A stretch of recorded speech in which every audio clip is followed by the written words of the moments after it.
자, 오늘 보실 주제는요. 4장 소유권 파트가 되겠습니다.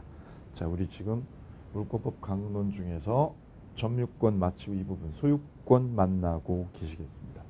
그 소유권을요 크게 5개 영역으로 주제를 나눠볼 수가 있는데요. 첫 번째가 총설입니다. 총설. 소유권의 전반적인 개념 문제. 두 번째, 소유권이 어느 범위까지 영향을 미치느냐. 소유권의 범위에 관한 문제. 이 부분에서 상린관계라는 걸 우리가 공부를 하게 돼요. 네, 이게 별 하나 정도 한 3년에 한 번 정도 출제를 하고 있고, 그 다음에 소유권 취득 원인, 소유권의 취득 원인에 여러 가지가 있는데 그 중에서 제일 중요한 취득시효 있습니다. 취득시효. 이 부분이 제일 중요한 출제 타켓이 되겠습니다. 이 부분이요. 그 다음 네 번째가 소유권 방해하면 소유권에 기한 물권적 청구권이 있습니다. 213조, 214조 이 부분. 이거 별 하나 정도예요. 별 하나 정도. 그 다음에 마지막 다섯 번째가 소유를 여러 명이 하는 공유. 그래서 소유권이요. 보통 두 문제가 매년 출제가 되고 있는데 그 두 문제가 바로 취득시효하고 공유 부분입니다. 이 부분이 매년 빠짐없이 거의 매년 출제되고 있는 주제고요. 그 다음에 우리가 덤으로 더 준비할 게 상린관계하고 소유권에 대한 물권적 청구권 요 정도가 되겠습니다. 근데 중요도로 따지면 취득시효하고 공유 한 문제씩 두 문제, 그리고 이 부분에서 한 문제 나올 수도 있고 뺄 수도 있고 요 정도로 강약 조절하시기 바랍니다. 자, 그럼 먼저 소유권의 개념부터요. 211조 있습니다. 책 216페이지의 맨 위에 의. 소유자는 법률의 범위 내에서 소유물이라는 것은 물건을 말하죠. 물건을 사용하고 수익하고 처분까지 다 할 수 있는 걸, 이걸 소유권이라고 그래요. 그래서 소유권의 정의는 물건을, 어떤 물건이 있으면 이 물건이라는 것은 그 안에 부동산과 동산을 묶어가지고 말하는 거죠. 물건을 뭐 하는 걸요? 사용, 수익, 그리고 뭐까지요? 처분까지요. 처분까지 다 하는 권리. 이걸 소유권이라고 그런다. 그 중에서 용익물권은요. 여기는 용익물권은 이 소유자가 뭐만요? 사용수익권만 빌려준 거예요. 사용수익권만, 이것만 빌려주면 그걸 용익물권이라고 그런다. 용익물권이. 담보물권은요. 사용수익권은 주인이 가지고 있고 뭐만요? 처분권만 담보권자가 가지고 있으면 그걸 우리는 담보물권이라고 그래요. 바로 여기에서 이 소유권에서 용익물권과 담보물권이 분화돼서 나가는 거예요. 찢어져 나가는 거죠. 네, 그래서 소유권은 물권의 뿌리가 되는 거죠. 뿌리가. 자, 여기에서 소유권의 성질 문제가 이제 공의본에 나와 있어요. 성질에 그 1번의 관념적이다, 두 번째 전면적 지배권이다. 전면적이라는 건 이거죠. 사용수익하고 처분권을 다 지배하니까 전면적인 권리다. 이런 표현을 쓰거든요. 그냥 받으시면 되시고요. 꼭 하나 보실 게 딱 하나 있어요. 거기서 217페이지 보면 우측에 3번의 항구성에 동그라미 하나. 소유권은 존속기간이라는 개념이 없고요. 소멸시효에도 걸리지가 않아요. 즉 소유권은 영원한 거예요. 영원하다. 소멸시효에 걸리지 않는다 밑에다가요. 소유권은 영원하다는 거 하나 기억하시면 돼요. 그 다음 소유권의 객체 있습니다. 여기에다가 삼각형 하나 하시죠. 소유권의 객체. 소유권의 객체는 뭐냐? 바로 물건입니다. 물건이 존재해야 그걸 내가 소유하고 지배할 수 있어요. 그래서 객체는 물건의 하나고요. 채권과 같은 권리. 예컨대 거기 써볼까요? 분양권. 분양권은 물건이 아니라 권리죠. 분양권은 내가 소유할 수가 없어요. 물건이 아니기 때문에. 이게 시험 문제라는 거죠. 분양권은 소유권의 객체로 삼을 수가 있느냐 없느냐? 없다. 왜? 물건이 아니기 때문에. 그래서 소유권의 객체는 오로지 뭐만이다? 물건만이라는 거. 이때 물건이 하나면 하나의 물건이 존재하면 몇 개가요? 하나의 소유권이 존재하죠. 바로 밑에다 써주시면 돼요. 일물일권주의가. 일물일권주의 원칙이 소유권에는 관철이 된다는 거. 그 객체 옆에다 써주시면 되어요. 일물 일권주의. 자, 총론에서 이 정도 보시고 그 다음에 소유권의 범위. 그럼 소유권의 범위는 어디까지 영향을 미치느냐, 이 문제가 범위에 관한 문제가 되겠습니다. 범위. 이렇게 토지 소유권이 있으면 토지 소유권이 여기 내 토지가 여기 1000평 있다. 그럼 이걸 한 필지라고 그러죠. 여기서 여기까지를 뭐라고 그래요? 한 필지. 이 한 필지가 내 소유권이죠. 이때 한 필지 땅이 존재하면 이 땅 소유권은 지상에도 미치고요. 어디에? 지하에도 미친다. 지상 그리고 어디요? 지하에 소유권은 미치게 돼요. 이때 우리 민법 212조는요. 토지 소유권은 정당한 이익이 있는 범위. 정당한 이익이 있는 범위에 땡땡이요. 지상하고 지하에 미친다. 상하에 미친다는 거죠. 따라서 이 땅 위에 무한정 미치는 게 아니다.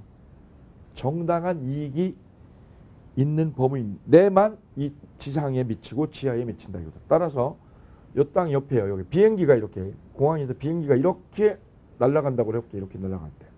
이 소유권을 침범하느냐 안 하느냐. 이 날아가는 비행기가 이 지상 공간에서 위에 1000km 위에 500km 위에를 날아간다. 500km 위를 이렇게 날아가고 있다. 그러면 얘 소유권에 영향을 안 주죠.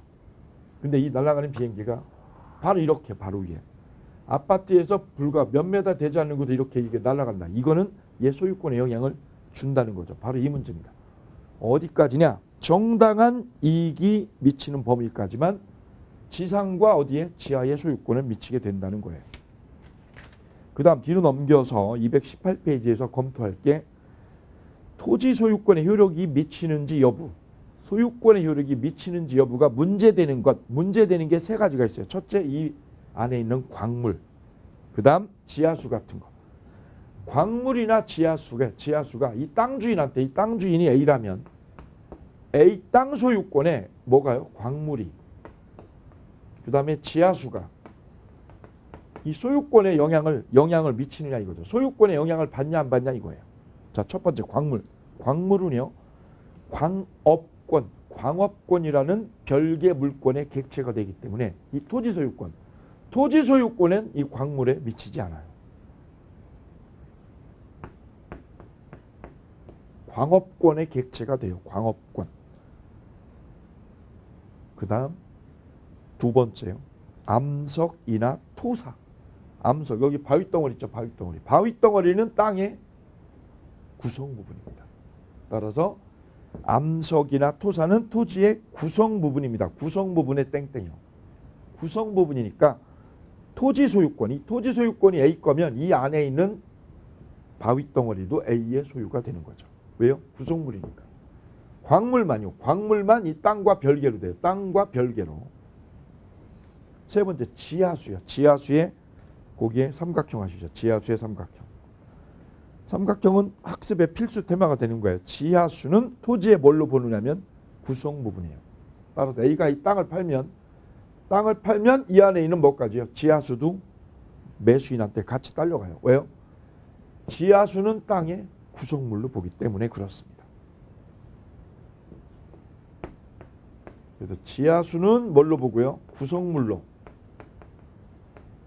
광물은 구성물이 아니라 별개로, 이 땅하고 별개로 취급한다 이거죠. 요거 두 개를 꼭 구별을 해주시면 되겠습니다. 그 다음 218페이지의 02번이 상린관계죠. 상린관계. 상린관계란 뭐냐? 부동산과 부동산이 이렇게 인접해 있을 때 여기에 A 땅이 그 다음에 옆에 B 땅이 이렇게요. B 땅이 여기 흥부 땅, 여기 놀부 땅 이렇게 두 개 땅이 인접해 있을 때 법률적으로 분쟁이 많이 생기거든요. 이 분쟁이 생길 거를 대비해서 미리 법으로 정해놓은 거예요. 법으로 정해놓은 거. 이걸 우리는 상린관계라고 그런다. 자, 볼까요? 서로 상자입니다. 린은 이웃할 린자요. 상, 린 할 때 서로 상, 이웃할 린. 서로 부동산과 부동산이 흥부 땅과 놀부 땅이 붙어 있더라. 이거를 상린관계라고 그래요. 연접해 있는 땅. 이때 법대로 따라라. 왜? 분쟁이 생길 걸 미리 대비해서 법률이 준비를 해놨어요. 서로 인접한 부동산의 소유자 상호 간의 이용을 조절하는 것을 목적으로 하는 권리관계. 이걸 상린관계라고 그래요. 조심할 거는 이 상린권은 세 번째 줄이에요. 독립한 물권이 아니에요. 이건 물권이 아닙니다. 거기다가 삼각형 하세요. 이 상린관계에 관한 규정은 상린관계 규정은 뭐가 아니다. 이건 독립한 물권이 아니다. 물권은 법에 정해져 있는 점유권, 소유권 이런 것만 물권이에요. 상린관계 규정은 뭐가 아니다. 독립한 물권이 아니에요. 그리고 따로 등기를 할 수가 없고요. 등기를 할 수 없고 소멸시효에도 걸리지 않아요. 거기에 삼각형. 물권이 아니고 이 상린권에 관한 규정은 등기를 할 수가 없다는 거예요. 요거 두 개를 꼭 기억해 두시기 바랍니다. 법률로 인정한 거지. 법률의 규정으로요. 법률의 규정으로 땅과 땅 이렇게 인접해 있을 때 법의 규정에 따르라라고 규정을 해놓은 거지. 독립한 물권이 아니다. 꼭 기억해 두시기 바랍니다. 그래서 우리가 이렇게 여기가 A 땅, 그 다음에 여기가 B 땅 이렇게 있을 때요. 이 길에서 B가 자기 땅을 가려면 A 땅을 밟아야 되죠. 여기를 밟아야만 자기 땅을 지나갈 수 있죠. 자기 땅을 가게 되거든요. 여기를 통행할 권리가 생기죠. 통행권이. 이 통행권은 주변에 진입로가 없을 때 B가 여기를 통로로 쓸 수 있는 권리를 말하거든요. 이 통행권은 물권이다 아니다. 물권이 아니라는 거예요. 독립한 물권이 아니라 소유권과 소유권이 인접하면 어쩔 수 없이 불가별하게 필요 불가결하게 여기를 쓸 수밖에 없다. 여기를 다녀야만 B가 땅을 가져. 그래서 얘 소유권이 확장되는 의미를 가져요. 원래는 여기까지가 B의 소유권인데 B의 소유권이 여기까지 인접한 A의 땅까지 어떻게 되는 거냐. B 입장에서는 확장이고 A 입장에서는 축소된 형태로 존재하는 거죠. 이거를 서로 감내를 해라. 왜? 인접해 있으니까. 대신에 이 권리는 물권이다. 독립한 물권이 아니라는 거예요. 소유권의 확장이지 독립한 권리나 물권이 아니기 때문에 그래서 뭐 할 필요가 없다? 등기를 할 필요가 없다는 거죠. 이걸 기억을 꼭 해주시기 바랍니다. 이게 상린관계의 중요한 특징입니다. 특징의 첫 번째. 그 다음 법적 성격 보시죠. 상린관계 규정은 대체적으로 임의규정으로 봅니다. 임의규정. 강행규정이 아니라 무슨 규정? 임의규정으로 본다는 거 거기에 땡땡이요. 그 다음 우측에 적용범위 219페이지요. 이 상린관계 규정은 그러면 소유권, 흥부 땅, 놀부 땅, 소유권하고 소유권이 붙어 있어야 되느냐? 그게 아니라 흥부가 가지고 있는 전세권, 놀부가 가지고 있는 전세권. 전세권하고 전세권이 이렇게 붙어 있어도 이 규정, 상린관계 규정은 여기에 준용이 됩니다. 그래서 이 상린관계 규정의 쓰임새가 소유권에 국한한다. 그럼 틀리는 거죠. 소유권뿐만 아니라 어디에도요? 전세권에도. 전세권에도 쓰이고 얘가 지상권이어도 쓰여요. 그래서 상린관계 규정의 준용은 전세권과 어디까지요? 지상권에까지 어떻게 한다? 준용된다. 예, 이게 3번 나왔어. 우리 시험에 3번. 지상권에도 그리고 어디에도요? 전세권에도 준용된다는 거 꼭 기억하시기 바랍니다. 그래서 상린관계 규정의 성격에서 두 가지요. 이거 두 개를 짚어주시면 되시고요. 자, 그 다음 보실 게 이제 상린관계에 관한 구체적인 법 규정이에요. 이거는 법 조문만 한번 쫙 읽어 나가시면 돼요. 큰 내용이 없어요. 다만 큰 내용의 깊이를 가지고 있는 거는 딱 하나밖에 없어요. 주의토지 통행권. 뒤에 있는 220페이지는 주의토지 통행권이죠. 이것만 내용이 많아요. 그거 말고는 조문만 쫙 읽어주시면 끝이에요. 그래서 지금부터 상린관계에 관한 법 규정이 있습니다. 이 법 규정을 한번 쫙 읽어보는 이런 시간을 갖도록 합니다. 자, 먼저 인지사용 청구권 216조. 216조는요. 인지사용 청구권입니다. 자, 거기서 밑줄 긋은 것만 보시면 돼요. 인지사용 청구. 이렇게 땅과 땅이 인접해 있는데 이 담이 무너졌어요. 여름에 비가 많이 와가지고 담이 무너졌어요. 그러면 무너진 담을 고쳐야죠. 고치려면 누구 땅을요? 남의 땅을. 남의 땅을 일정 부분 쓸 수밖에 없죠. 그걸 법에 규정을 해놓았어요. 토지 소유자는 경계나 근방에서 담 또는 건물을 축조하거나 수선하기 위하여 필요한 범위 내에서 이웃 토지, 거기에 밑줄 그시면 돼요. 이웃 토지죠. 흥부 입장에서는 누구 땅을요? 놀부 땅. 놀부 땅을 뭐 할 수 있다고요? 사용을 청구할 수 있다. 이웃 토지 사용 청구권. 이래서 인지. 인지가 뭐예요? 옆집 땅이죠. 옆집 땅 사용을 청구할 수 있다. 그러나 이웃 사람의 승낙이 없으면 주거 동그라미 주거에는 들어가지 못해요. 두 번째 전항의 경우에 옆집에서 손해를 받은 때는 뭐 해야 돼요? 보상 청구할 수 있습니다. 얘가 이제 여기 이렇게요. 공사할 때 여기 일주일 동안 공사를 해가지고 얘가 손해 입었다. 그러면 보상해달라고. 그 다음 217조 생활방해 금지 있죠. 이건 참고로 보시면 돼요. 다음 뒤로 넘기면 주의 토지 통행권 나오지요. 219조 220조. 이 주의 토지 통행권은 상린관계 규정 중에서 제일 중요합니다. 그래서 이 주의 토지 통행권 219조의 옆에 이렇게 따로 중요도 표시해 두시기 바랍니다. 상린관계에서 시험에 나올 거는 이거밖에 없다. 제일 출제 넘버원 그러면 이 부분입니다. 219조 주의 토지 통행권. 자, 이 통행권은 B가 자기 땅을 가야 되는데 이 길에서 이 차에서 내려서 자기 땅을 가야 되는데 더 이상 진입로가 확보 안 돼 있을 때, 진입로가 없을 때 남의 땅을 여기 쓸 걸 이걸 주의 토지 통행권이라고 합니다. 그죠? 주의 토지 통행권. 그게 219조지요. 219조. 그 통행권의 전제 조건은 이 통행권의 요건은 뭐냐? 첫째가 요건은 무조건 여기를 쓸 수 있는 게 아니죠. 요건이 있는데 그게 첫째가요. 진입로가 없을 때.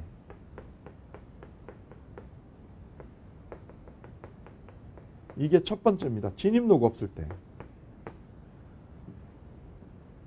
길이 없어요. 소위 맹지라는 거죠. 맹지면 여기를 밟아야 되는 거죠. 이때 B를 뭐라고 그래요? 통행권자. B를 통행권자. A는요. 이 땅의 소유자. 통행지 땅 소유자. 이렇게 나눠져요. 두 사람으로. 이게 붙어 있어야 됩니다. 반드시. 여기 떨어져 있는 거. 여기 C 땅 있는 거. C는 여기 통행권 주장 못해요. 붙어 있는 사람만요. 붙어 있을 것 전제 조건이요. 붙어 있어야 돼. 인접이요. 인접. 인접이 요건입니다. 인접. 붙어 있을 것. 그리고 뭐가 없을 것? 진입로가 없어야 돼요. 서로. 이 얘한테 진입로가 여기 말고 없다. 두 번째는요. 진입로가 있으나 위에는 아예 없는 거고요. 있으나 뭐 할 때요? 부적합해요. 있긴 있는데 길이요. 너무 돌아가는 거죠. 한 사방 10km. 10km를 뺑뺑 돌아가야 된다. 그거는 있긴 있는데 부적합하다 이거죠.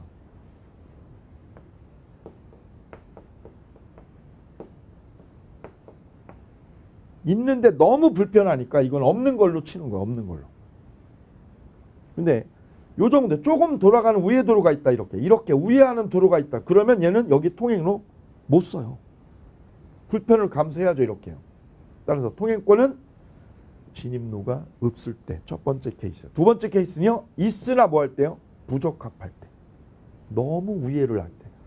너무 우회를 할 때. 이럴 때는 없는 걸로 칩니다. 이래야만 통행권이 생기게 되어요. 이게 219조. 자, 좀 볼까요? 어느 토지와 공로 사이에 토지 용도에 필요한 통로가 없는 경우라고 돼 있죠. 통로가 없는 경우. 거기에 땡땡이요. 진입로가 없는 경우. 그 토지 소유자는 여기 땅 주인이죠. 이 땅 주인이 여기를 통행할 권리가 생깁니다.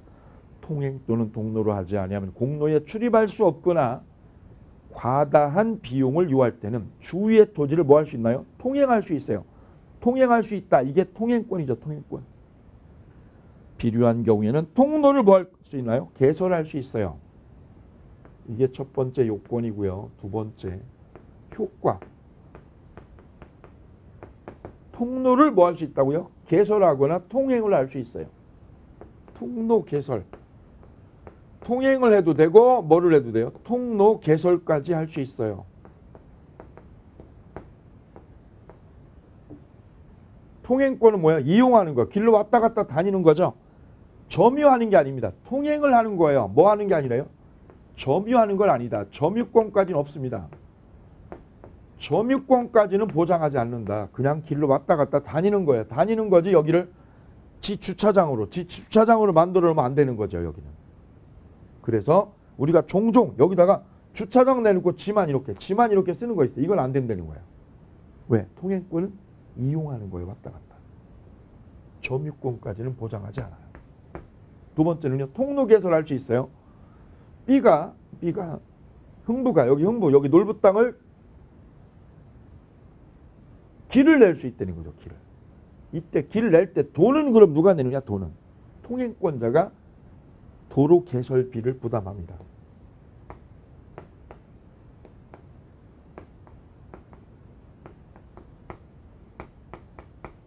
비용은 누가 내느냐? 비용은 누가요? 통행권자 B가 내는 거예요. B가. 통행권자가 부담하는 겁니다. 얘가 여기 통로 개설을 해야 되는 거야. 아스팔트 깔고 직원 부르고 인부 불러가지고 여기 통로 길 만드는 거죠. 그럼 B는 어떻게, A는 어떻게 해요? 소유자는 가만히 있으면 돼요. 가만히 있는 걸 뭐라고 그래요? 소극적 인용 의무가 있다. A는 얘가 길 낼 때 어떻게 한다? 그냥 가만히 뭐 한다? 인용 의무가 있다. 가만히 눈 감고 보고만 있는 거죠. 보고 있는 거. 그걸 뭐라고 그래요? 소극적 인용 의무. 같이 해볼까요? A는 소극적 인용 의무. 가만히 있는 거. B는 어떻게 하는 거예요? 적극적으로 길을 만들어야죠. B가 길을 만들고 A는 어떻게 하고요? 소유자는 땅 주인은 가만히 있고. 이게 쉽게 말하면 여자가 남자하고 이렇게 뽀뽀할 때 여자는 가만히 있는 거죠. 눈 감고. 가만히 있는 걸 뭐라고 그래요? 소극적 인용 의무. 남자는 와서 어떻게 주둥이 박치기 하죠? 얘를 뭐라고 그래요? 적극적 자구의 의무. 이놈이 와서 여기서 일하는 거예요. 여자는 가만히 있는 거예요. 이걸 소극적 인용 의무라고 그래요. 거꾸로 뒤집어지면 큰일 납니다. 따라서 통로 개설 비용은 누가 부담하느냐? 통행권자다. 시험 문제. 이때 통로 개설을 하는데 통로 개설하고 통행까지 할 수 있죠. 이때 통행할 때는 B가 누구 땅을 다니는 거야? 자기 땅으로 남의 땅으로. 남의 땅을 길로 밟고 있는 거죠. 그래서 B는 여기다가 보상해요, 안 해요? 보상한다는 거죠. 보상을 하고요, 안 하고요? 보상하고 통행합니다. 그래서 이걸 뭐라고 그러면 유상통행권이다라고 그래요. 유상통행권. 무상, 유상? 유상입니다. 유상. 돈 내야 돼요. 근데 우리 현실에는요. 아이고 우리 서로 이웃인데 무슨 돈을 내 그냥 댕겨. 이러는 거죠. 근데 우리 현실은 돈 안 내요. 근데 법에는 뭐라고 돼요? 법에는 보상하고 통행하게 되어 있어요. 그 다음 이 통행로는요. 이 통행로는 통행지 소유자 입장에서는 이것 때문에 길 때문에 피해를 보면 안 되기 때문에 이 길은 어디로 쓰느냐? 가장자리로요. 가장자리로 써야 돼요. 왜요? 손해가 가장 적은 대로. A한테 손해가 가장 적은 가장자리로 길을 내서 쓴다라는 거죠. 그래서 손해가 가장 큰데 적은데 적은 장소. 가장 적은 장소로 통행을 하는 거예요. 가장 손해가 적은 장소. 이때 B가요. 이 B가 이 땅 주인 A한테 통행지 소유자한테 와서 이러는 거죠. 뭐라고요? 여기 3년 뒤에 아파트가 3,000세대 들어올 테니 길을 어떻게 해달라고요? 넓혀달라고. 도를 50m짜리 도로를 미리 내달라고. 이거 허용할 수 있느냐? 없다는 거예요. 통행권은 현재 이 땅에 맞는 길을 내달라는 거지 장래에 아파트가 들어올 거니까 진입로를 거기에 맞게 넓게 해달라. 이런 권리까지는 보장하지 않는다는 거예요. 따라서 이 통행권은 장래요, 현재요? 현재용법입니다. 현재용법에 맞는 길을 내달라는 거지 현재가 아니라 어디를 위해서? 장래죠. 장래를 위해서 통행로 보장해달라. 이런 것까지는 법이 인정 안 해줘요. 자, 이게 기본적인 통행권의 요건하고 효과에 관한 문제가 되겠습니다. 자, 그걸 추문을 나머지 정리를 해보면 그러나 그로 인해서 손해가 가장 적은 장소와 방법을 선택해야 된다. 그리고 두 번째 항, 전항의 통행권자는 통행지 소유자의 손해를 어떻게 하게 돼 있어요? 보상해야 된다. 보상해야 된다야 별표. 그래서 통행권에서 기억할 거는 이 5가지예요. 효과에서는. 통행은 하되 점유권은 없다. 지 맘대로 주차장처럼 쓰지 말아라. 두 번째는요. 통로 개설할 수 있죠. 이때 돈은 누가 낸다? 통행권자가. 이때 그냥 다닌다, 보상한다. 보상하고 통행하니까 이걸 뭐라고 그래? 유상통행권이라고 그런다. 그 다음 네 번째, 손해가 가장 큰데 적은데 적은 대로 길을 내라. 가장자리로. 다섯 번째는요. 장래용법이 아니라 언제요? 현재 땅에 맞는 길을 달라. 이래야 되는 거죠. 5가지로 포인트를 잡도록 합니다. 5가지. 하나 기억할 거는요. 주의할 거는 여기다 주의요. 이 통행권은 그러면 여기가 B가 여기를요. 홍도가 길을 내가지고 여기를 썼어. 이렇게. 길을 쓰고 있죠. 5년 동안. 그랬더니 여기요. 땅 주인 통행지 소유자가 나 여기다 집 질 거야. 나 여기다 집 질 거야. 왜 여기 조망이 좋아. 여기다 집 질 거야. 이렇게. 길 옮겨. 여기 길 옮겨. 그러면 이 B는 통행로를 일로 옮겨가야 된다는 거예요. 그럼 A가 여기다 이 길 쪽에다 집을 또 짓게 되면 길은 어떻게 해요? 또 옮겨가게 돼. 이렇게 또 옮겨가게 돼요. 그래서 이 통행로는 고정된 것이 아니에요. 고정된 길을 쓰는 게 아니라는 거예요. 그래서 통행로는 뭐가 아니다? 고정이 아니다. 고정된 길, 이게 보장이 안 된다. 고정된 길이 아니라는 거예요. 즉 이거는 독립한 물권이 아니라는 뜻이에요. 물권이면 이게요. 변하지 않아요. 일정한 길이 변하지 않고 쓰는 거예요. 지역권이 그래요. 지역권. 여기에 지역권이 생겼다. 그럼 이 지역권은요. 변하지 않는 거예요. 움직이지 않아요. 근데 이 통행로는 어때요? 이쪽에 있다가 이쪽으로 왔다가 자꾸 움직이죠. 그거는 뭐냐? 이 통행권은 독립된 물권이 아니라는 의미를 이것이 말해주고 있어요. 고정된 길이 아니기 때문에 이 통행권은 뭐가 아니다? 독립된 물권이 아니다. 물권이 아니다. 이렇게 이거에서 유추할 수 있다는 얘기.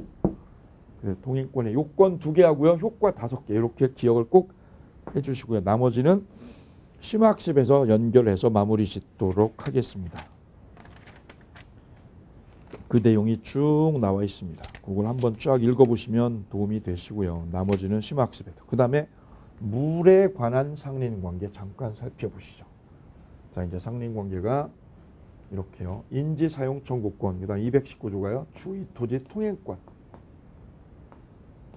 219조였어요. 그 다음 224페이지요. 224페이지에 보면 물에 관해서도 예전에 보면 이 땅 주인하고 밑에 땅 주인이 으르렁대고 싸우는 경우가 왕왕 많았어요. 물 때문에. 자, 그때도 법이 규정을 해놓았어요. 그때를 대비해서. 자, 그것이 물에 관한 상린관계 221조, 222조, 223조 쭉 나와 있죠. 다 물에 관한 거예요. 자, 거기에서 221조. 토지 소유자는 이웃 토지로부터 자연이 흘러오는 물, 이걸 뭐라고 그래요? 자연유수. 이거를 막을 수 없다는 거죠. 흘러오는 물을 막을 수 없다는 거죠. 물은 흘러옵니다. 그죠? 어디서? 위에서 밑으로 흘러내려오. 이거를 막을 수 없다는 거죠. A가 B 보고 물 일로 보내지 마라. 이거 막으면 안 된다는 거예요. 그냥 흘러오게 둬라 이거죠. 이걸 뭐라고 그래요? 자연승수, 자연유수. 두 번째 222조 소통공사권. 흐르는 물이 저지에서 폐색된 때 막혔죠. 그러면 고지소유자의 거기에 삼각형이요. 고지소유자는 삼각형. 자비로 소통에 필요한 공사를 할 수 있다. 이게 막히면 흐르는 물이 여기서 막혀버리면 이거 공사는 누가 하느냐? 밑에서 위에서 한다는 거예요. 위에서. 대통령하고 국민하고 이게 소통이 막히면 누가요? 대통령이 뚫어야죠. 대통령이. 지가 막은 거니까. 여기를. 위에서 자비로 공사를 해야 된다. 반반씩 그럼 틀리죠. 반반이 아니라 자비로. 그 다음 223조 참고로 읽어주시고요. 그 다음 224조 볼까요? 224조 전 2조의 경우. 전 2조면 뭐예요? 소통공사권 그리고 저수배수 공작물에 대한 공사청구권 200 전조죠. 전 2조. 비용 부담에 관하여 관습에 땡땡 관습이 있으면 관습해야 한다. 법대로면 이렇게 여기 막히면 B가 여기 공사해야죠. 뚫는 공사를. 그런데 관습이 있으면 뭐대로 관습대로 한다는 거죠. 이게 224조예요. 224조. 222조, 223조, 224조. 자, 이건 다 뭐 해야 한다? 관습해야 한다는 거죠. 관습이. 거기에 삼각형 하시죠. 관습. 그럼 법보다 뭐가요? 관습이 세다는 얘기. 다음 226조 동그라며 여수 소통 공소권. 여수 고지 소유자는 침수지를 건조하기 위하여 또는 가용 집에서 쓰는 물, 공업용의 여수가 뭐예요? 쓰고 남은 물, 집에서 먹고 남은 물, 농업용이나 공업용으로 물 쓰고 남은 물 있죠. 남은 물, 여수를 뭐하기 위해서? 소통하기 위해서 공류 또는 하수도에 달하기까지 저지에 물을 뭐하게 해요? 통과하게 할 수 있다. 남은 물을 지나가게 할 수 있다고. 이걸 뭐라고 그래요? 여수 소통권. 그 다음 228조 여수급여 청구권. 그 다음 229조에 동그라미야. 수류 변경이 있어요. 229조는 옆에다 그림 하나 그려보실까요? 229조.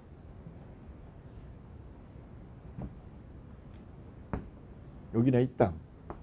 흥북거 여기 놀북거. 그런데 여기가 뚝인데 물구가 물이 어떻게 흘러가냐면 개천이요. 개천이 여기에 있다 이렇게. 개천이 여기에 이렇게 있다면 개천이 소재하는 거는 놀부 땅에 있는 거죠. 그럼 놀부는 이 개천을 자기 마음대로 바꿀까요? 개천의 방향을 유속을 바꿀 수 있을까 없을까? 있죠. 왜요? 내 땅이잖아요. 내 땅에 있는 이 수류는 내가 변경해도 돼요. 왜? 놀부 거니까 이거. 놀부 입장에서는 누구 땅이에요? 내 땅이죠. 내 땅. 내 땅에 흐르는 수류는 뭐 할 수 있다? 변경할 수 있다. 근데 거꾸로 이 수류는 흥부 입장에서 보면 이 수로가 누구 거냐? 남의 땅입니다. 남 땅. 남의 땅에 흘러가는 이 수류. 이걸 내가 여기서 흥부가 와서 감나라 콩나라 바꿀 수가 있을까? 없다는 거죠. 이거는 변경할 수 없다. 이걸 수류 변경권이라고 그래요. 그것이 229조.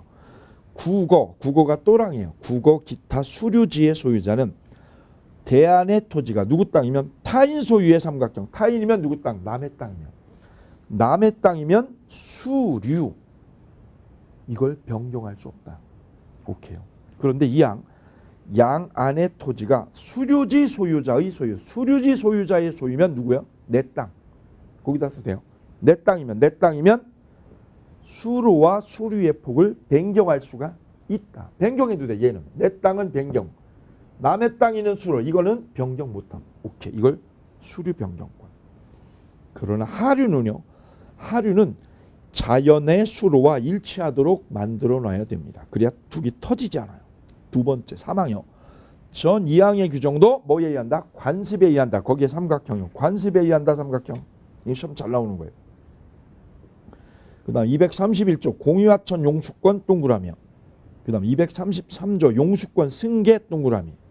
그 다음 234조 용수권에 관한 관습. 전 3조의 규정은 다른 관습이 있으면 뭐에 의한다? 관습에 의한다. 거기에 234조에 삼각형 하시기 바랍니다.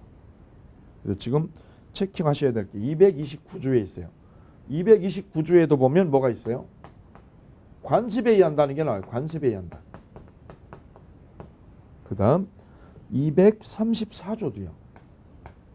234조도 뭐에 의한다? 관습에 의한다는 게 나오죠. 여기요. 관습에 의한다. 이걸 꼭 봐두시기 바랍니다.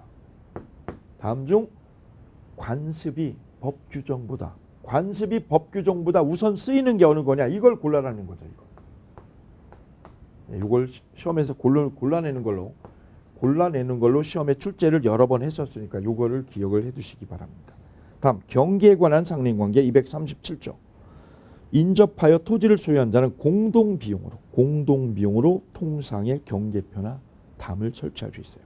이때 2항, 전항의 비용은 쌍방이 어떻게 부담하느냐, 절반씩 부담해요. 담 설치비, 거기 담 설치비의 밑줄 보시겠습니다. 담 설치비는 절반씩. 그러나 측량 비용의 삼각형이요. 여기 측량할 때 들어간 돈, 이 측량할 때 들어간 돈은 땅 면적에 비례해요. 담 설치는 여기 담 설치하는 돈 어떻게 내고요? 반반. 측량 비용은 얘가 크니까 많이 내고 얘가 좁게 낸다. 그거 조심하시기 바랍니다. 측량 비용. 그런데 3항. 전 2항의 규정은 다른 관습이 있으면 뭐 해야 한다? 관습해야 한다. 담 설치요. 그것이 237조. 담 설치죠. 담 설치도 뭐 해야 한다? 관습해야 한다. 관습해. 그 다음 238조, 239조 동그라미에 시험에 한 번씩 나왔어요. 읽어보시면 돼요. 다음 뒤로 넘겨서 240조. 240조의 별 하나. 인접지수목의 가지가요. 얘가 여기 나무를 키웠는데 여기 호두나무를 키웠더니 호두나무 가지가 옆집을 넘어왔다 이렇게 얘기해요. 호두나무 가지가. 이 뿌리가 넘어왔을 때요. 뿌리가요. 밑에 있는 뿌리가 옆집을 파고들었다 이거죠. 그때 B가 할 수 있는 방법이 달라요. 첫째요. 가지의 삼각형. 가지가 경계를 넘을 때는 제거 청구를 해야 됩니다. 먼저 잘라주시오라고 해야 돼. 잘라주십시오. 두 번째, 전항의 청구에 응하지 않으면 청구자가 청구한 사람이 가지 제거를 할 수 있어요. 따라서 가지는 어떻게 해야 돼? 먼저 잘라주십시오 라고 먼저 말하고 안 자르면 이거 쳐낼 수 있어요. 그런데 두 번째 뿌리요. 사망이죠. 전항의 뿌리가 경계를 넘을 때 뿌리는 어떻게 하냐면 그냥 자를 수 있어요. 이건 뿌리는 그냥 바로 쳐냅니다. 가지는 어떻게 해야 돼요? 잘라주세요 라고 먼저 요구를 해야 된다. 요구를. 요게 포인트. 240조의 별하나. 240조. 그 다음 242조 밑으로 내려오셔서 별 하나요. 건물을 축조할 때는 특별한 관습이 없으면 경계로부터 반미터를 띄워야 됩니다. 여기다 건물 지을 때는 담장에서 얼마를요? 반미터. 이때 반미터는 어떻게 하느냐? 가장 돌출된 부분이 있어요. 이렇게. 그럼 벽이냐 여기 처마냐 이거죠. 처마 끝 가장 돌출된 데서 반미터 50cm. 가장 돌출된 외곽 부분에서 50cm. 거기 써주실까요? 반미터에 쓰세요. 반미터 가장 돌출된 부분. 가장 돌출된 부분 기준 반미터.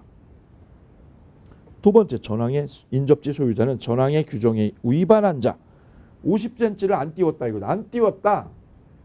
그리고 얘가 공사하려고 그런다. 그럼 얘가 공사 못하게 할 수 있어요. 공사하지 마셔. 그런데 건물 변경이나 철거를 청구할 수 있습니다. 그러나 단서가 있어요. 단서가. 건물 건축에 착수한 후 1년 경과했거나 건물이 뭐한 뒤요? 완성한 후에는 손해배상만 할 수 있다. 무슨 뜻? 손해배상만 할 수 있으니까 뭐를 못한다는 뜻? 철거는 못한다는 거예요. 건물 완성 후의 삼각형. 얘가 건물을 다 져버렸다 이거죠. 다 져버리면 경계를 넘어도요. 요걸 이렇게 해도 얘가 뭐 할 수 없다 이거. 철거를 못한다는 거죠. 그래서 경계가 이게 애매하면 일단 건물 짓는 거예요. 건물 먼저 짓는 거예요. 이게 저희도 작년에 공사를 했는데 건물 공사 중에 보니까 이게 경계가 너무 이상해져 버렸어요. 경계가 애매해가지고 실제 우리가 지금 공사하는 거하고 경계하고 실제 측량한 경계하고 너무 이상한 거예요. 이랬더니 현장 소장이 뭐라 하냐면 일단 사장님 건물 칩시다. 져버립시다. 왜요? 그랬더니 건물을 져놔야만 이쪽에서 가타부타 얘기를 못한다 이거죠. 바로 이것 때문에 그래요. 건물 져놓으면 여기서 철거시켜달라는 요구를 법적으로 할 수가 없습니다. 바로 242조 2항 때문에. 자, 그거 기억을 해두시면 되겠습니다. 여기까지가 다 상린관계에 관한 규정들이에요. 꼭 하나 보실 거는요. 관습이 우선한다는 걸 꼭 체킹해 두시기 바랍니다. 다음 소유권의 취득 227페이지. 자, 여기가 소유권의 범위에 관한 논의. 이제 소유권에 관한 취득이 문제입니다. 취득. 자, 소유권의 취득 원인은 매매라고 하는 계약, 법률의 의미로 소유권을 가져오는 게 일반적이에요. 내가 집을 매매로 산다. 증여를 받는다. 법률 행위로 가져오는 게 일반적이죠. 근데 지금 우리가 공부하려고 하는 이 소유권의 취득은요. 소유권의 취득 원인에는 크게 두 가지가 있는 거거든요. 법률 행위로. 법률 행위라는 게 매매잖아요. 그죠? 이렇게 가져오는 게 일반적인데 지금 만나는 이 소유권의 취득 원인은 법률 행위가 아니라 법률의 규정에 의해서 특별히 인정되는 것들이에요. 그 첫 번째가 바로 취득시효예요. 취득시효. 그 다음 두 번째가요. 부합, 무주물 선점.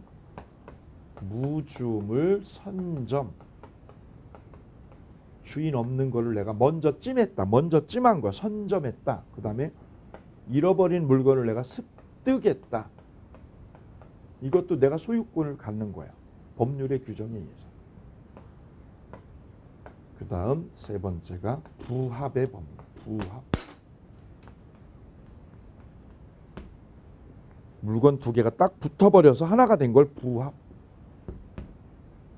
이런 것들이 법률의 규정에 의해서 소유권이 얻어지는 것들이에요. 그 다음에 가공.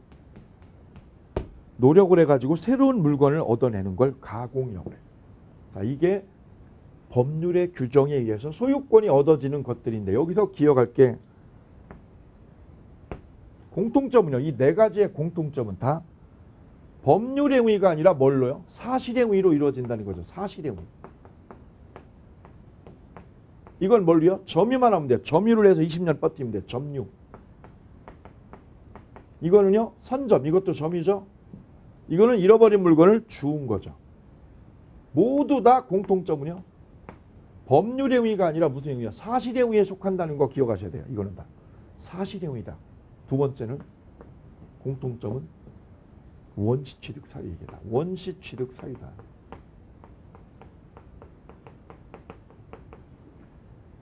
무주물 선점 취득시효는 다 무슨 취득이다? 승계취득이 아니라 원시취득이라는 거. 민법 총칙 첫 시간에 언급했던 거예요.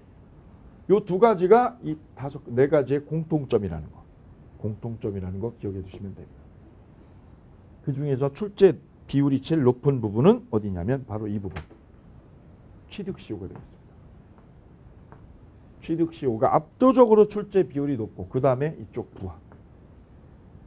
나머지 선점, 습득, 가공 그냥 용어만 체킹하시면 되어요. 여기를 중점적으로 학습하신다. 자, 그 중에서 취득시효. 자, 취득시효의 종류 먼저 보시죠. 취득시효는 점유를요. 점유를 계속하면 법에서 선물을 주는 거죠. 소유권 가지라고. 이때 취득시효의 종류에는 이렇게 나눠집니다. 부동산 취득시효하고요. 동산 취득시효로. 거기 볼까요? 박스. 227페이지 보시면 부동산 취득시효하고요. 동산 취득시효로 나눠져요. 부동산 취득시효는 다시요. 점유 취득시효와 등기부 취득시효로 쪼개져요. 점유 취득시효는 몇 년이요? 20년 동그라미. 등기부 취득시효는 10년입니다. 10년. 근데 동산은요. 일반 취득시효와 단기 취득시효 두 개로 나눠지는데 차이가 뭐냐면 단기 취득시효는 밑에 있는 단기 취득시효는 선의무과실로요. 남의 물건을 내가 선의무과실로 점유하면 단기 취득시효가 돼서 5년이 돼요. 그거 하나만 믿으시면 돼요. 선의무과실일 때는 5년. 그 훔친 거는요. 남의 반지 훔친 거는 훔쳤으니까 선의가 아니라 악이죠. 그거는 10년이에요. 그래서 단기 취득시효가 쓰일 때는 언제다? 선의무과실로 동산을 점유했을 때만 5년이에요. 그리고 기간을 쭉 보면 취득시효가 이렇게 돼요. 부동산하고 동산하고 이렇게 나눠지죠. 부동산 취득시효는 점유 취득시효는 몇 년? 10년. 등기부 취득시효는 절반 10년. 10년입니다. 근데 그 등기부 취득시효의 전제 조건이 뭐냐면 뒤에 보면 선의무과실이 여기에 끝에 보면 선의무과실이 요건으로 붙어 있어요. 선의무과실. 그러면 이게 절반으로 반땡이로 줄어들어요. 20년이 절반으로. 그 다음 동산취득시효도 둘로 나눠지거든요. 일반 취득시효하고요. 단기 취득시효. 그럼 일반 취득시효는 몇 년? 10년. 단기 취득시효는 이거의 절반, 반땡이 5년. 반땡이로 되려면 요거예요. 선의무과실을 데리고 와야 돼요. 선의무과실 요건.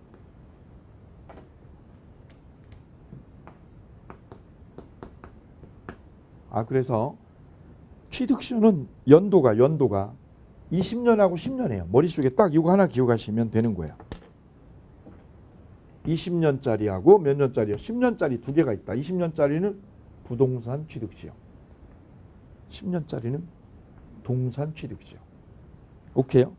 그래 놓고 이게 절반으로 줄으려면 절반으로 반땡이로 줄으려면 뭐를 데리고 와야 돼? 어떤 요건을 추가로 갖춰야 되느냐? 선의무과실이요. 선의무과실을 갖추면 반으로 줄어요. 선의무과실을 갖추면 반으로 줄어요. 오케이. 이러면 끝이에요. 그래서 취득시효는 딱 두 개가 있다. 이렇게 정리하시면 돼요. 부동산 취득시효. 그죠? 점유취득시효. 부동산 점유취득시효 몇 년? 20년. 동산 취득시효 몇 년? 10년. 두 개가 있다. 두 개. 그리고 나머지는요. 반으로 줄이려고 그래. 줄이려면 뭐만요? 선의무과실 있냐 없냐 이것만 검토하시면 끝.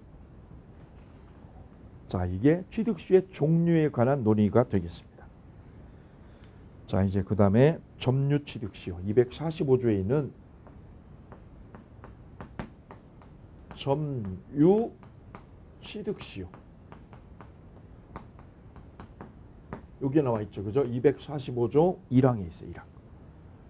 그 법조문이요. 법조문에 있는 취득시효의 요건 이걸 검토를 해보도록 하죠. 이 점유취득시효는 A가 가지고 있는 이 땅을요. 이 땅 500평을 B가 이 땅 500평 중에 일부를 B가 어떻게 했냐면 점유를 해왔다. A도 땅 주인이고요. B도 이렇게 해요. 내가 수업을 갔더니 이런 일이 있더라고요. 이렇게. 여기는 B 땅입니다. B 땅. 담장 이렇게 돼 있죠. 담장 이렇게. 그랬더니 A가 여기 오래된 건물, 이 땅에 있는 오래된 건물 헐고 새로 지려고요. 헐고 새로 지려고 측량을 했어요. 측량해가지고 오피스텔 이렇게 30층짜리 올리려고 보았더니 측량을 해봤더니 웬걸 경계가 이건데 지금 담장이야 이건 담장.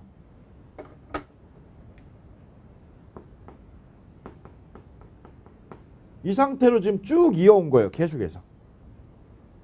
경계가 여기가 아니라 담장 경계가 실제 경계가 여기가 아니라 어디였느냐면 여기였다는 거죠. 이렇게. 이쪽이나 이쪽 경계 한쪽을 먹어버린 거지 이렇게.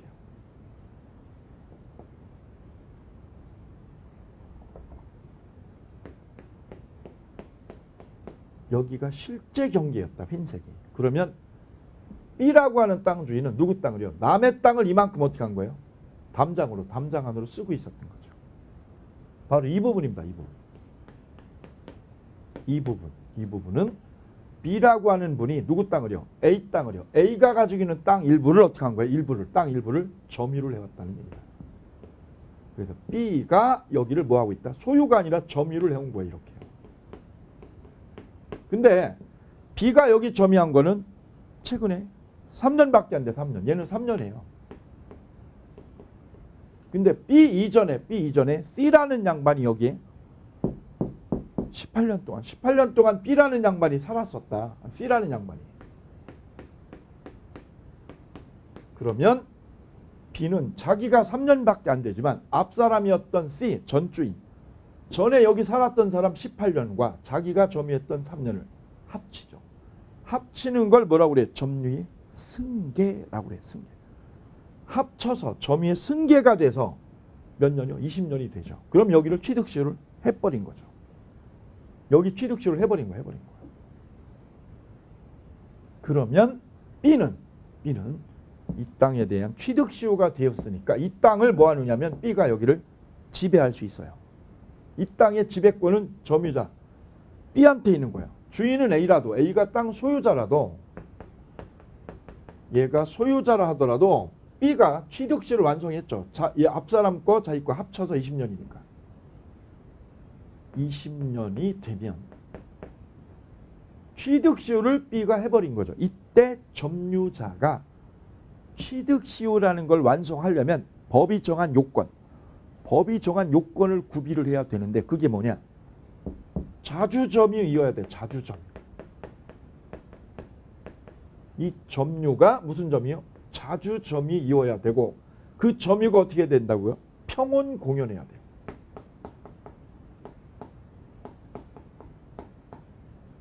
평온하고 공연하게 여기를 점유를 하고 있어야 돼. 이 부분을. 그럼 이것이 평온했는지 자주점유인지는 누가 증거를 들이대는 거야. 증거를 누가 들이대느냐. 우리 민법 197조 점유권에서 우리가 공부하기를 197조 조문을 우리가 다시 한번 리바이벌 해보면 점유한 사람은 이 땅에 대해서 무슨 점이요? 자주점유이고 평온 공연한 점유를 어떻게 해줘요? 추정해 줍니다. 점유자한테 추정해줘요. 자주점유도 추정을 해줘요. 그럼 B는 점유자 B는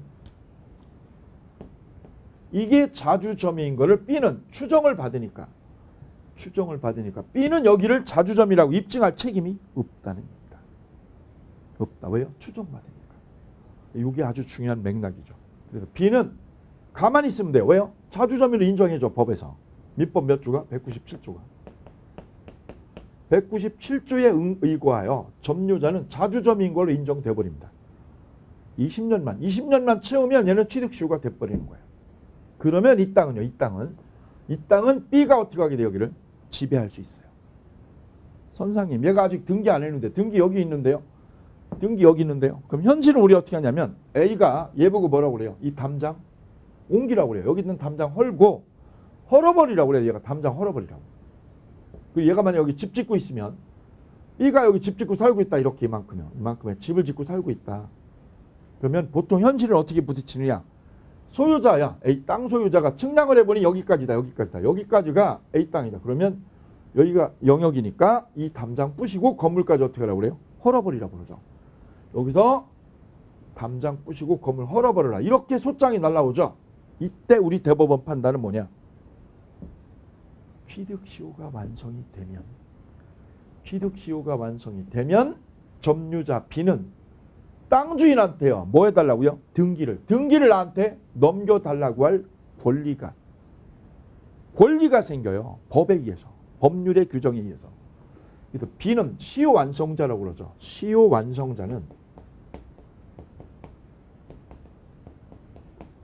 소유자에게 뭐 해달라고 그래요? 등기 넘기라고. 나한테 땅 등기 넘기라고. 등기를 가지고 오라고 할 권리요. 등기 청구권이 발동하게 됩니다. 이 청구권이 생겨요. 그러면 얘는요. 소유자는 땅 등기를 줘야죠. 땅을 줄 뭐가 생겨요? 의무가 생긴 거예요. 의무가. 등기를 뭐 해줄? 이전해줄 뭐가요? 의무가 생긴 거예요. 의무가. 땅 주라고 일로 주라고. 이때 A가 뭐라고요? 환장하거든. 내가 계약도 안 했는데 얘랑 이 부분에 대해서 매매 계약을 한 적이 없는데 한 적이 없어도 뭐에 의해서 법률의 규정에 의해서 등기를 넘겨줄 의무가 생긴 거예요. 따라서 이 땅, 이 부분에 대한 지배권, 이 땅에 대한 실효적 지배는 누가 하는 거예요? 점유자가 하는 거예요. 그러니 땅 주인 A는 이 땅, 취득시효가 완성된 이 땅, 이걸 몰랐으니까 둔 거 아니겠어요? 이걸 몰랐으니까. 이 땅에 대해서 이렇게 하는 건 안 된다는 거죠. 여기 있는 담장을 뭐 하라고요? 철거하고 건물까지 뭐 하라고요? 건물도 철거하라고. 이렇게 하는 거는 된다 안 된다? 안 된다는 거예요. 왜? 얘가 이미 시효 완성을 해버렸기 때문에 시효 완성을 해버렸기 때문에 이 땅에 대한 권리가 이미 생긴 거예요. 등기했어도 안 했어도 안 했어도 안 했어도. 그래서 얘는 등기를 일로 옮겨줄 의무가 있기 때문에 이거 건들 수 없다는 거예요. 그래서 소유자는 시효 완성자에게 담장을 뭐 해달라고요? 철거도 건물 철거도 손대지 말라고. 이거 달라고 할 수 없다는 거예요. 나아가서 소유자는요. 땅 소유자는 이 시효 완성한 이 B한테 뭐라고요? 너 20년 동안 여기 쓴 거. 누구 땅을요? 남의 땅. 내 땅을 네가 쓰고 있잖아. 이거 20년 동안 쓴 거. 이 사용료를 물어내라고. 사용료 내놔. 사용료. 이 사용한 거 이게 원인 없이 남의 땅을 네가 쓴 거야. 내 땅을. 경계를 넘어서 내 땅을 20년 동안 사용한 거야. 그거 부당이득 아니냐? 부당이득. 부당이득이니까 그걸 어떻게 해달라고요? 반환하라고요. 반환해달라고 얘가요. 땅 주인이 시효 완성자에게 따질 수 있느냐? 따질 수도 없다는 거예요. 이미 시효 완성이 돼버렸으니까. 따라서 이 땅에 대한 권리요. 이 땅에 대한 권리는 소유자에게 없어요. 누구한테요? 점유자에게 넘어간 거예요. 다만 등기는 여기 있어요. 등기. 이 두 가지 꼭 기억하세요. 이 담장을 부시는 것도 안 되고 사용료를 얘가 사용료를 얘한테 요구하는 것도 안 된다는 거죠. 왜요? 네가 등기를 줘야 되니까. 오케이. 그럼 얘는 그냥 이 땅 뺏기라고요. 얘가 그냥 고스란히 땅을 얘한테 뺏기라고? 억울하죠. 그래서 억울하니까 현실은 어떻게 하느냐. 얘가 팔아먹어요. 땅을 얘한테 팔아버린다. 매매로. 가지고 있으면 땅을 얘한테 고스란히 넘겨줘야 되니까. 그래서 얘는 소유자는 땅을 매각 처분해버립니다. 매매로. 누구한테요? 제3자에게. 제3자에게 땅을 매각해버리게 되어요. 그때 그러면 이 땅에 대한 권리는 C 거요? 점유자 거요? 이 문제가 여기서 불거지게 됩니다. 이 땅을 누가 지배하느냐? B냐 C냐 이거죠. 자, 이때 논의는 이 등기 청구권이라는 거는 채권이에요. 채권이기 때문에 시효 완성할 때 시효가 뭐 할 때? 완성할 때 주인. 시효 완성 시. 시효 완성이 된 완성 시점. 완성 시점이면 언제요? 20년이 됐을 때. 예, 18년, 예, 2년 더하면 20년 되죠. 20년이 됐을 때 땅 주인. 그놈한테만, 그놈인 A야 이 사람한테만 등기를 내놔라 마라 이런 요구를 할 수가 있어요. 시효 완성 당시 이때의 토지 소유자.